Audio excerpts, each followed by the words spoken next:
CEO while Dr. Byrd-Bennett is on leave. Jesse, I think, as you know, has been Vice President of the Board for about 4 years now. He's a respected attorney and a former chairman of the Illinois State Board of Education. He has the unique expertise to guide CPS, particularly in this time when much of what we need to do has to have a statewide understanding of where we fit in the state's plans and policies, while at the same time ensuring that our students build on the impressive academic gains in the classroom that we've achieved over the last several years. I would like to point out to all of you that we did only learn of this investigation basically 2.5 to maybe 3 days ago. While no allegations have in fact been made, we are moving forward with taking the action that we're talking about today. The fact that it's a federal investigation suggests a couple of things. One, there is both limits to what we know. We're not doing the investigation. So there is limits to what we know. Secondly, we've been asked not to comment on the investigation to the extent that we know something, and it has only been 2.5 days. So within those constraints, however, to the extent that there are questions that we can answer, we're here to try to do that today with whatever clarity we can.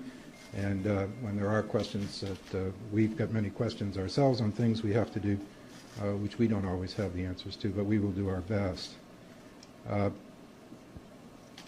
It's really important for both Jesse and I to assure the citizens of Chicago and the children and families that we serve that we will continue to work hard to maintain our momentum and stay true to our vision for this district, which is to provide each and every child with the opportunity for high-quality education that will prepare them for success in college, career, and life. I want to thank Jesse for stepping in at this point to help the district and to everyone else who is working to the ends that I said. And with that, let me ask Jesse if he'd like to make a few comments. Jesse? Thank you. Thanks, David. Those of you who know me know that I care deeply about public education and the children of the Chicago Public Schools. And that's why I'm ready and eager to take on the responsibility of managing and leading CPS during this time. While I'm an attorney by trade, I've long dedicated myself to public education and serving children in Chicago, in Illinois, and across the United States. As President Vitale mentioned, I served as chairman of the Illinois State Board of Education from 2004 to 2011, prior to my appointment on the Chicago Board of Education.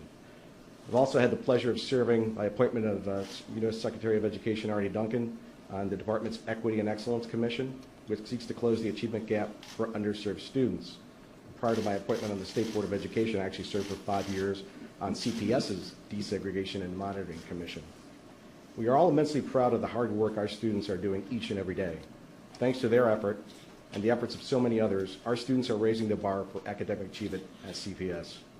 Record high graduation and attendance rates, more freshmen on track to graduate than ever before, and improved test scores across all grade levels and in virtually every subject. Despite our financial challenges, and they are considerable, I am proud to say that at CPS we are delivering on the promise we make to Chicago's next generation. We are delivering on that promise with more rigorous instruction, a full, robust school day, classrooms equipped for the 21st century, and thanks to a singular focus on preparing our children for college and careers. And I want to speak directly to every CPS parent, student, teacher, and member of the CPS family to let them know that they have my full commitment, focus, and passion to ensure we continue to deliver on that promise to create a better future for all our students. Thank you very much, and David and I are happy to entertain questions. Dave, why today did you all pass out these packets showing clearly the information that the feds are seeking, not just of Barbara, but of her 3As? Why were those passed around? They were FOIA'd, and under the FOIA law, we have to make them public. Is there any chance that Barbra Byrd-Bennett, that you could negotiate a new contract with her for after June 30th at this point? This is an ongoing investigation. We don't I'm act. not asking about the investigation, I'm asking about her status as superintendent. Would you actually consider having her continue as CEO after June 30th in light of this? It's an ongoing investigation till we really know the facts. We're not going to make any determination about that future. Gentlemen, both of you voted for the contract in question with Supes Academy. Both Correct. of you did. Why? So we have an extensive and we think well thought out process for contract approval. We had a very strong commitment to invest in our principals. As one of the pillars of our future, we believe that principals are a critical element to successful schools. And the truth of the matter is that historically, we've not invested in our principals in ways that enhance their leadership skills and their management skills. So we knew that we agreed with an initiative that would pursue that kind of investment. And then we have a process by which management actually determines what is the best way to go about enhancing the professional development of our principals. That process was followed, and when the contract was presented to us, we went through, each of us individually, because we have briefings beforehand, to review the contract, and we thought all was in order, and so therefore we voted for it. But there's a two-part question. Were you aware of Dr. Byrd-Bennett's connection with Supes before she came to CPS, and did you not see any potential conflict of interest there? So, yes, I was aware. I believe most of the board members were aware. I'll let Jesse speak for himself. Dr. Byrd-Bennett had been a mentor coach for Supes, and one of the unique characteristics of the Supes process was this mentoring and coaching, which I believe is one of the reasons we found it an attractive one and one that made it somewhat unique. So the answer was yes, we know, but she had no contractual relationship with Supes after she joined CPS. But did you see any conflict of interest there? You know, the answer is no, because many of us have prior lives in which we've engaged with organizations which we no longer have any relationship with that still might provide quality service to Chicago Public Schools. Is the Board of Education still going to sell $296 million in GEO bonds on Tuesday, or will this be to delay it? The latest information we have is that our underwriters believe we can move ahead with that transaction. Why was it Yes. a sole source contract? It sort of tests credibility to think that there aren't numerous organizations in the United States that have the ability to train principals. I understand UIC has a program. Why was this a sole source contract? Why was it not put out to bid? Well, there are multiple principal professional development programs. It's clear that we had defined a unique a set of circumstances that our process actually requires, and there's a review committee of this to assure that that's in fact the case, that in fact there's only one provider that can meet the requirements that we set out. It's only under those conditions in which we sole source a contract. Was it tailored for Supes? I mean, Pardon me? You can write RFPs in any way you want. Was the qualifications tailored? I'll just tell you, as I recollect, the most compelling argument for its uniqueness was the Coach Mentor program, which, to the best of my memory, other programs do not have. The ongoing Coach Mentor program. Mr. Vice President. One at a time. Could you clarify when the decision that the letter said the 20th? Monday, she's effectively on leave Monday. And is it okay? I don't know what the statement said. Why was that particular method so important? Why was that particular method that made this sole source contract so important? Whenever we're going out, whenever the district is going out for services, it defines the services it's looking for. The process that exists in our organization basically says to go out and find any vendors that can provide that set of services. If you can only find one, it falls then into our sole source process.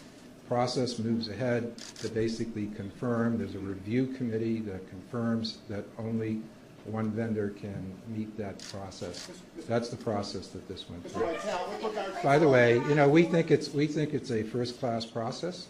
We're not the only district in the country that uses a sole source process, but we will hire, we've agreed that we will hire a third party to come in and review that process and make sure that we are following best practice, and if we're not, we'll improve our practices. David, there's been Yes, Bill. allegations about the possible conflict of interest involving another one of your board members at that Mount Press. Your friends over at the CTU, they, Mr. Sharkey noted that, noted that you guys nonetheless approved work for businesses that have connections to board members and senior staff, and suggest that others heads off the board besides Ms. Bennett. Do you have any intention of stepping down? I have no intention of stepping down. As I've said before, many of us have had prior engagements with firms that do business with CPS. Some of these contracts are done with charter schools, which we don't control, and people can get into all of that. But the reality is that, we think our policies, our ethics policies are first rate, and we all follow them. Excuse me. Number one, would you just discuss the process that the board took to make certain that there was not a conflict with Barbra Byrd-Bennett on this? I'm assuming it didn't come up in board discussion. And secondly, would you respond to some principals who have spoken to us in the last couple of days who have labeled the program as poor? So, with respect to the first, once again, any contracting goes through an extensive process in the district. Process has both legal and procurement rules reviews. All of that was done in this case. The sole source creates additional levels of review to assure that sole source is the only way to satisfy this service. The board and board members in their individual briefings were able to review all that and ask questions about that, and did. And were satisfied that, and with knowledge that Barbara had previously worked with them. And despite all of that factual knowledge, we believed it was an appropriate way to actually invest in our principles. Please address her contract and the status of it. There's information that there was an automatic renewal clause in March, and so that she's on the hook to be paid again for a full year. And I understand you may be looking at some termination clauses so that you get out from underneath her salary. Can you please step us through that? Sure. Barbara's contract matures on June 30th of this year. She has the option to extend that contract for another year. She has not exercised that option. That is the current status of her contract. So she could potentially be paid for another year. Obviously, it will depend on the outcome of all of this investigation, because when you go through the contract, there are a variety of termination opportunities for both sides in her contract. But Barbara told me earlier today that she did in fact renew that option. Pardon me, excuse me. Barbara told me earlier today that she has in fact exercised that option in writing by December 15th, as laid out in the contract. How in the world can CPS afford No. to Let pay me- two let- CEOs at this time? And how can parents and teachers trust you two to be running the Board of Ed when you voted for this contract in the I'm first not place? being paid by CPS. Yeah. And I'm not paid by CPS, but But have any board members given you notice of their resignation? Please respond to that. yes, I'm going to respond. Can I respond to her question, please? The process is that Barbara, in December, needed to ask us if we intended to terminate her contract at the end of June.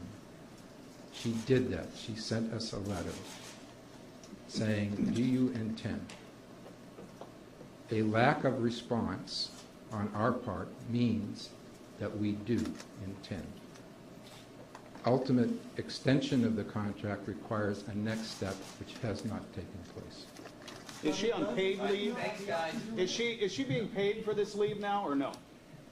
She has accumulated leave time, which will be compensated, and that will extend, I believe, it's for several weeks in terms of additional leave time that's available to her.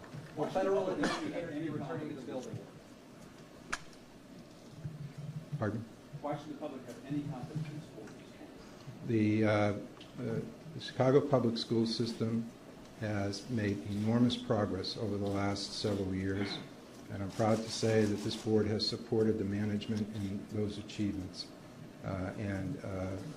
Jesse laid out many of those achievements, and we are proud to have, in fact, helped the management and overseen the management in the exercise of that success. Are you satisfied with the quality of work you've gotten from Suits? On the board of directors already, why not nominate a hazardous switch? I'm sorry? To be interim, why not elevate a former principal who's actually an educator? Well, we think Jesse has the perfect qualifications for. Oh, okay, go ahead. I want to brag. Well, thank you, but there are a number of issues that are frankly critical to us right now in our short-term agenda that rely on Springfield. I spent 6.5 years in Springfield. I have great relationships still at the State Board of Education, in the General Assembly. Those are going to be critical, and I hope to put those to work to the benefit of the Chicago school children over the next several months. Thanks, everybody. Thank you. No, do I surmise from your previous answer interim that service, the will you intention of be the board paid not to for interim renew the service? contract? Not, that will all pro bono. Okay. No, Because you said you didn't respond, it's been implied. no, non-response gives her the option. That option has not, we have not responded. Do you have a deadline for response, or is it up to June It 30th? was and it passed. It was? David, Thanks, David, guys. can I ask? Thanks, everyone. Well, he didn't answer about the quality of Suits. Hey, David, you didn't respond to whether you feel that Suits has provided quality for the money that they've been paid. Are you satisfied that Suits has actually done a quality job? I will take this one last question. The new program in its first years had its bumpy spots, but it improved, and to the best of my review last year, it made substantial improvement and was making the kind of contribution to the development of our principals that we wanted. Thank you. Didn't say whether you thought the quality was okay, though.